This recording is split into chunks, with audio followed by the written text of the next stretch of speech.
Hi ನಮಸ್ತೆ, welcome to ನಂದೂಸ್ life Kannada. ಇದು 77ನೇ ದಿನದ ಬ್ಲಾಗ್. ಬೆಳಗ್ಗೆ ಸ್ವಲ್ಪ ಲೇಟಾಗೇ ಇದ್ದೆ. 5 ಗಂಟೆಗೆ ಎಬ್ಬರಿಸಿದ್ರು, ಬಟ್ ಎದ್ದಿದ ತಕ್ಷಣ ಈ ನಡುವೆ ಕೆಲಸ ಮಾಡೋಕ್ಕಾಗ್ತಾಯಿಲ್ಲ. ಕಾಲು ಊರೋಕ್ಕಾಗ್ತಾಯಿಲ್ಲ ನನಗೆ. ಯಾಕೆ ಅಂತ ಗೊತ್ತಿಲ್ಲ. ಫುಲ್ಲು ಕಾಲು ಪಾದ ಬಂದು ಫುಲ್ಲು ಪೇಯ್ನ್ ಬರ್ತಾಯಿದೆ. ಸೊ ಎದ್ದಿದ ತಕ್ಷಣ ಕಾಲು ಫುಲ್ಲು ಊರೋದಕ್ಕಾಗಿರ್ಬೋದು, ಹಾಗೆ ಎದ್ದು ಸಡನ್ನಾಗಿ ಓಡಾಡೋಕ್ಕಾಗಿರ್ಬೋದು, ಕಷ್ಟ ಆಗ್ತಾಯಿದೆ ಈ ನಡುವೆ. ಸೊ ಇದ್ರ ಎಫೆಕ್ಟ್ ಕೇಳಿದ್ದಕ್ಕೆ ಕೆಲವೊಂದು ಟೈಮಲ್ಲಿ ಹಾಸ್ಪಿಟಲ್ಗಳಲ್ಲಿ ಅಪ್ ಆ್ಯಂಡ್ ಡೌನ್ 7 ಫ್ಲೋರ್ ಎಲ್ಲ ಹತ್ತಿ ಇಳಿದಿರೋದು, ಆಮೇಲೆ ವೆಯ್ಟ್ ಗೇಯ್ನ್ ಆಗಿರೋದ್ರಿಂದ, ಮತ್ತು ಏನಾದರೂ ಇದಾಗಿದ್ದರೆ ಅದಕ್ಕೆಲ್ಲನೂ ಆಗುತ್ತೆ ಅಂತ ಹೇಳಿದ್ರು. ಬಟ್ ವೆಯ್ಟ್ ಗೇಯ್ನ್ ಆಗಿದ್ದೀನಿ ಅಂತ ಗೊತ್ತಾಗ್ತಿದೆ. ಏನೇ ಮಾಡಿದ್ರೂ ಸಣ್ಣ ಆಗೋಕ್ಕಾಗ್ತಾಯಿಲ್ಲ. ಏನಾದರೂ ಇದು ತೊಗೋತಾ ಇದ್ದರೆ ಕೂಡ ಅದನ್ನು ನಾನು ಹಾಗೆ ಕಂಟಿನ್ಯೂ ಮಾಡೋಕ್ಕೂ ಆಗ್ತಿಲ್ಲ.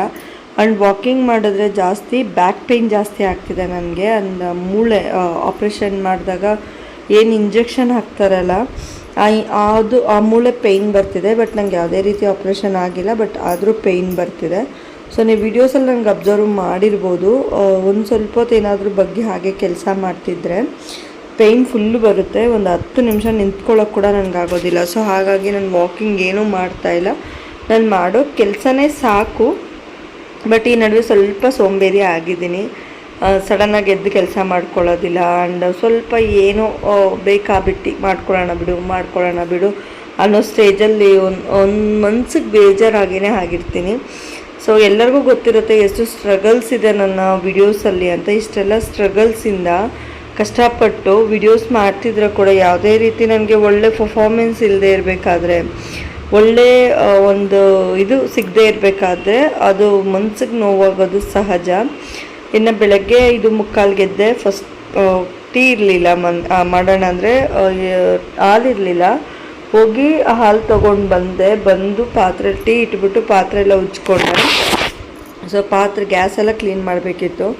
ಒಂದು ಟ್ರಿಪ್ ಆಲ್ರೆಡಿ ಉಜ್ಜಿದ್ದೆ ನೈಟು, ಮತ್ತು ಇನ್ನೂ ಒಂದು ಸ್ವಲ್ಪ ಪೆಂಡಿಂಗ್ ಇತ್ತು, ಉಜ್ಕೊಂಡಿರಲಿಲ್ಲ, ಹಂಗೆ ಬಿಟ್ಟಿದ್ದೆ. ಎಷ್ಟೋ ಟೈಮ್ ಅನ್ಕೋತೀನಿ ಇಲ್ಲ ಉಜ್ಜಿಬಿಟ್ಟು ಮಲಗಿಬಿಡೋಣ, ಆಗಲ್ಲ ನನ್ನ ಕೈಯಲ್ಲಿ ಅಂತ. ಬಟ್ ನಂಗೆ ನಿಜವಾಗ್ಲೂ ಆಗ್ತಾ ಇರೋದಿಲ್ಲ. ಸೊ ನಾನು ವಿಡಿಯೋಸ್ ವಾಯ್ಸ್ ಕೊಡೋಕ್ಕಾಗಿರ್ಬೋದು, ಇಲ್ಲ ಎಡಿಟಿಂಗ್ ಆಗಿರ್ಬೋದು, ನನ್ನ ರೂಮಿಗೆ ಬಂದು ಕುತ್ಕೊಂಡಾಗ ನನ್ನ ಪಾಡಿಗೆ ನನ್ನ ಫೋನ್ ಓಡ್ತಾ ಇರುತ್ತೆ, ನಾನು ನಿದ್ದೆನೇ ಹೋಗ್ಬಿಟ್ಟಿರ್ತೀನಿ ಅಲ್ಲೇ. ಸೊ ಅಷ್ಟು ಟಯರ್ಡ್ ಆಗಿರುತ್ತೆ. ಸೊ ಬೆಳಗ್ಗೆ ಎದ್ದಾಗಿಂದ ಮಲಗೋವರೆಗೂ ಏನಾದರೂ ಒಂದು ಕೆಲಸ ಇರುತ್ತೆ. ಓಡಾಡೋದು ಬಂದು ಜಾಸ್ತಿ ಆಗಿರುತ್ತೆ. ಯಾಕಂದರೆ ಇಲ್ಲೊಂದು ಹೆಜ್ಜೆ, ಹೋಟೆಲಲ್ಲಿ ಒಂದು ಹೆಜ್ಜೆ ಇಟ್ಟರೆ ಓಡೋಕೆ ಆಚೆ ಇನ್ನೊಂದು ಹೆಜ್ಜೆ ಇಡಬೇಕು, ಇನ್ನೊಂದು ಕಡೆ ಇನ್ನೊಂದು ಹೆಜ್ಜೆ ಇಡಬೇಕು. ಸೊ ಇದು ನಮಗೆ ಜಾಸ್ತಿ ಆಗುತ್ತೆ. ಆ್ಯಂಡ್ ಇನ್ನೊಂದೇನಪ್ಪ ಅಂದರೆ ಹಾಸ್ಪಿಟಲ್ ಹೋಗೋಣ, ಅಮ್ಮನಿಗೆ ಮತ್ತೆ ಹುಷಾರಿಲ್ಲ, ಹಾಸ್ಪಿಟಲ್ ಹೋಗೋಣ ಅಂತ ಹೇಳಿಬಿಟ್ಟು ಅಡುಗೆ ಮಾಡ್ಕೊಳ್ಳೋಣ ಅಂತ ರೆಡಿ ಮಾಡಿದೆ. ಸೊ ಇವತ್ತು ಡೌಟ್ ಇತ್ತು ಹೋಟೆಲ್ ಹಾಕೋದು. ಯಾಕೆ ಅಂದರೆ ಗಾಡಿ ಬಂದು ತುಂಬ ಟೈಟ್ ಆಗಿಬಿಟ್ಟಿತ್ತು, ತಳ್ಳೋದಕ್ಕೆ ಕೂಡ ಕಷ್ಟ ಆಗ್ತಿತ್ತು. ರಿಪೇರಿಗೆ ಅಂತ ತೊಗೊಂಡೋಗಿದ್ದು. ಸರ್ ಹೇಗೂ ನಾನು ಆಸ್ಪತ್ರೆಗೆ ಹೋಗ್ಬೇಕಲ್ವ, ಅಷ್ಟರೊಳಗಾಗಿ ಸ್ವಲ್ಪ ಅಡುಗೆ ಏನಾದರೂ ಮಾಡ್ಕೊಂಬಿಡೋಣ ಅಂತ ಹೇಳಿಬಿಟ್ಟು ನಾನು ಪ್ರಿಪೇರ್ ಮಾಡ್ಕೊತಾ ಇದ್ದೆ. ಫಸ್ಟು ನಾನು ಟೊಮೆಟೊ ಗೊಜ್ಜು ಕಟ್ ಮಾಡಿಕೊಂಡೆ. ಹಾಗೆಯೇ ಹಾಗಲಕಾಯಿ ಬೇಯೋಕ್ಕಿಟ್ಟಿದ್ದೆ. ಹಾಗಲಕಾಯಿ ಪಲ್ಯ, ಟೊಮೆಟೊ ಗೊಜ್ಜು, ಚಪಾತಿ, ಅನ್ನ ಮತ್ತು ಸ್ವಲ್ಪ ಬೆಂಡೆಕಾಯಿ ಫ್ರೈ ಮಾಡ್ಕೊಂಬಿಡೋಣ. 2 ಟೈಮಿಗೂ ಬೇಕು ಅಂತ ಹೇಳಿ ನಾನು ಪ್ಲ್ಯಾನ್ ಮಾಡ್ಕೊಂಡಿದ್ದು. ಸೊ ಒಲೆ ಮೇಲೆ ಅಕ್ಕಿ ಇಟ್ಟೆ, ಹಾಗೆಯೇ ಬೆಂಡೆಕಾಯಿ ಕಟ್ ಮಾಡಿ ಇಟ್ಕೊಂಡೆ, ಹಾಗಲಕಾಯಿನ ಬೇಯಕ್ಕೆ ಕೂಡ ಇಟ್ಕೊಂಡೆ. ಸೊ ಇಷ್ಟನ್ನು ಪ್ರಿಪೇರ್ ಮಾಡ್ಕೊಂಬಿಟ್ರೆ ಆಮೇಲೆ ನಿಧಾನವಾಗಿ ಮಾಡ್ಕೋಬೋದು ಅಂತ. 8 ಗಂಟೆಗೆಲ್ಲ ಮನೆ ಬಿಡಬೇಕು. 8:15 9 ಗಂಟೆಗೆ ಅಲ್ಲಿದ್ದರೆ ಟ್ರಾಫಿಕ್ ಜಾಮ್ ಬೇರೆ ಇರುತ್ತೆ. ಈಗ ಸ್ಕೂಲುಗಳು ಸ್ಟಾರ್ಟ್ ಆಗಿದೆ. 9 ಗಂಟೆಗೆಲ್ಲ ನಾವು ಹಾಸ್ಪಿಟಲ್ ಇದ್ದರೆ ಡಾಕ್ಟ್ರು 9:30 10 ಗಂಟೆಗೆ ಬರ್ತಾರೆ. ಟೋಕನ್ ಬೇಗ ಸಿಗುತ್ತೆ. ಸೊ ಆ್ಯಂಡ್ ಇನ್ನೊಂದು ಚೆಕಪ್ ಕೂಡ ಮಾಡಿಸ್ಬೇಕು. ಆ್ಯಸ್ ಯೂಶುವಲ್ ಅದು ಹೋದಾಗ ಆ ಚೆಕಪ್ ಯಾವಾಗಲೂ ಮಾಡಿಸ್ತಾರೆ. ಅದು ಅಮ್ಮಗೆ ಕಂಪಲ್ಸರಿ. 6 ಮಂತ್ಸ್ಗೆ ಒಂದು ಟೈಮ್ ಆಗಿರ್ಬೋದು, 3 ಮಂತ್ಸ್ಗೆ ಒಂದು ಟೈಮ್ ಆಗಿರ್ಬೋದು, ಅವ್ರಿಗೆ ಈ ಪ್ರಾಬ್ಲಮ್ ಬರ್ತಾನೆ ಇರುತ್ತೆ. ಸೊ ನಾವು ಅದು ಗೊತ್ತಾಗಿದ ತಕ್ಷಣ ಡಾಕ್ಟರ್ ಹತ್ರ ಹೋಗಿ ಕನ್ಸಲ್ಟೇಷನ್ ಎಲ್ಲ ಮಾಡಿಸಿ ಡಾಕ್ಟ್ರ್ ಹೇಳ್ದಂಗೆ ನಾವು ಅದನ್ನ ಇದು ಕೂಡ ಮಾಡಿ ಟ್ರೀಟ್ಮೆಂಟ್ ಎಲ್ಲ ಕೊಡಿಸೋದಕ್ಕೆ ಟ್ರೈ ಮಾಡ್ತೀವಿ. ಬಟ್ ನಮಗೆ ಈ ಟೈಮ್ ಅಷ್ಟೊಂದು ಗೊತ್ತಾಗಲಿಲ್ಲ.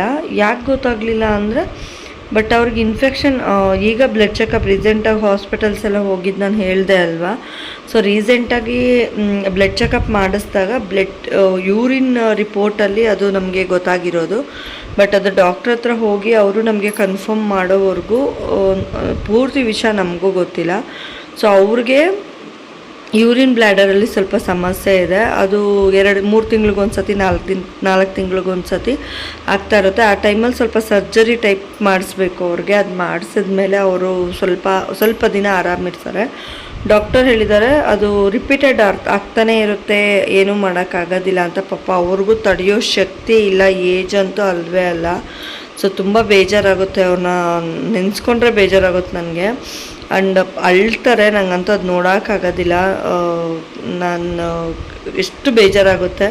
ಸೊ ಇನ್ನು ನಾವೇನು ಮಾಡೋಕ್ಕೂ ಆಗೋದಿಲ್ಲ ಅಲ್ವಾ. ಅವರ ಮೈ ಅದು 4 ಇಯರ್ಸಿಂದ ಅವ್ರು ತುಂಬ ಸ್ಟ್ರಗಲ್ಸ್ ಅನುಭವಿಸ್ತಾ ಇದ್ದಾರೆ. 2022ಕ್ಕೆ ಅವ್ರಿಗೆ ಸ್ಟಾರ್ಟ್ ಆಗಿದ್ದು. 22ರಿಂದ ಹಾಗೆ ಸಣ್ಣ ಪುಟ್ಟದೆಲ್ಲ ಹಾಸ್ಪಿಟಲ್ ಅಂತಲೇ ಬರ್ತಿದ್ವಿ.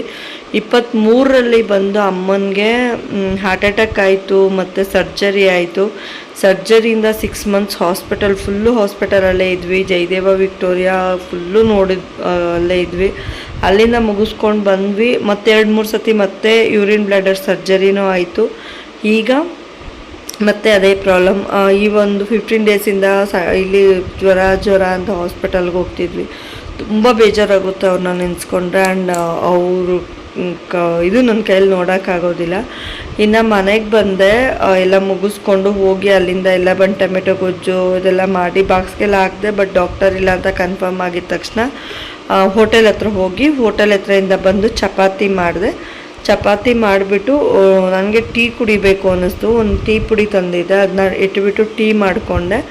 ಇನ್ನು ಸ್ವಲ್ಪ ಪಾತ್ರೆ ಎಲ್ಲ ಉಜ್ಜಿಬಿಟ್ಟು ಮನೆ ಒರೆಸ್ಬೇಕಾಗಿತ್ತು. ನಾನು ಮನೆ ಒರೆಸಿರಲಿಲ್ಲ ಬೆಳಗ್ಗೆ. ಮನೆ ಒರೆಸ್ಬಿಟ್ಟು ಕೆಲ್ಸಕ್ಕೆ ಹೋಗೋಣ ಅಂದ್ಕೊಂಡೆ. ಟಿಫನ್ ತಿಂದ್ಬಿಟ್ಟು ಕೆಲ್ಸಕ್ಕೆ ಹೋಗೋಣ ಅಂತ ಹೇಳಿ ಸ್ಟಾರ್ಟ್ ಮಾಡಿದೆ. ಇಷ್ಟು ಕೆಲಸನೂ ಇಲ್ಲಿಗೆ ಮುಗಿಸ್ಕೊಂಡೆ. ಇನ್ನು ಆ್ಯಸ್ ಯೂಶುವಲ್ ಅಡುಗೆ ಕೂಡ ಇನ್ನು ಬೆಳಗ್ಗೆ ಏನು ನಾನು ಹೋಗಬೇಕು ಹಾಸ್ಪಿಟಲ್ಗೆ ಅಂತ ಮಾಡ್ಕೊಂಡಿದ್ದೆ, ಅದೇ ಮಧ್ಯಾಹ್ನಕ್ಕೆ.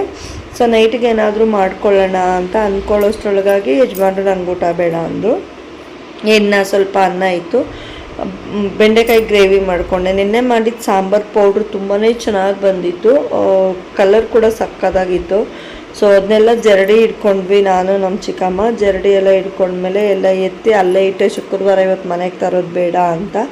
ಇನ್ನು ಮನೆಗೆ ಬಂದು ಇದ್ದಿದ್ದ ಪಾತ್ರೆ ಎಲ್ಲ ಉಜ್ಜಿದೆ. ಮೇಲೆ ಬಟ್ಟೆ ನೆನೆಸಿದ್ದೆ, ಬಟ್ಟೆ ಒಗೆಯೋಕ್ಕೆ ಹೋಗಬೇಕು. ಅಷ್ಟರೊಳಗಾಗಿ ಇಷ್ಟು ಕ್ಲೀನ್ ಮಾಡೋಣ ಅಂತ ಬಟ್ಟೆ ಎಲ್ಲ ವಾಶ್ ಮಾಡಿಬಿಟ್ಟು ಬಂದುಬಿಟ್ಟು ಯಜಮಾನ್ರೆ ಪಾತ್ರೆ ಉಜ್ಜಿಟ್ಟಿದ್ರು. ನನ್ನ ಕೈಲಿ ಇವತ್ತು ಸಾಕಾಗಿತ್ತು, ಏನೂ ಮಾಡಲಿಲ್ಲ.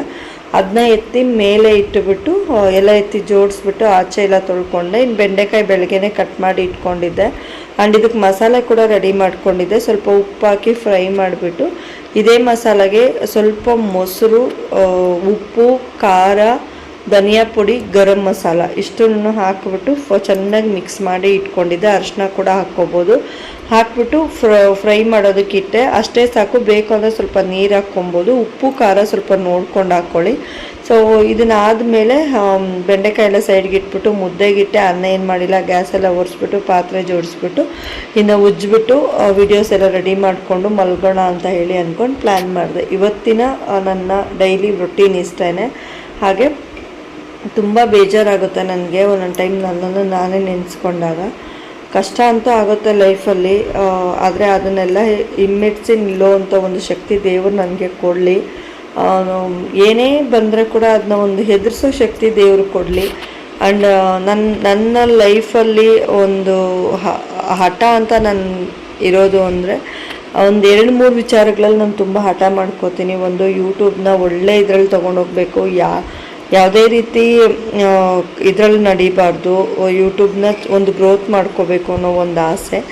ಆ್ಯಂಡ್ ಇನ್ನೂ ಸಣ್ಣ ಪುಟ್ಟದಿದೆ, ಮುಂದೆ ವೀಡಿಯೋಸಲ್ಲಿ ಹೇಳ್ತಾ ಇರ್ತೀನಿ. ಥ್ಯಾಂಕ್ ಯು ಸೊ ಮಚ್ ಇಷ್ಟೊತ್ತು ನನ್ನ ವೀಡಿಯೋ ನೋಡಿದ್ದಕ್ಕಾಗಿ. Love you all. ಬೈ. ಹೀಗೆ ನನ್ನ ಸಪೋರ್ಟ್ ಮಾಡ್ತಾಯಿರಿ.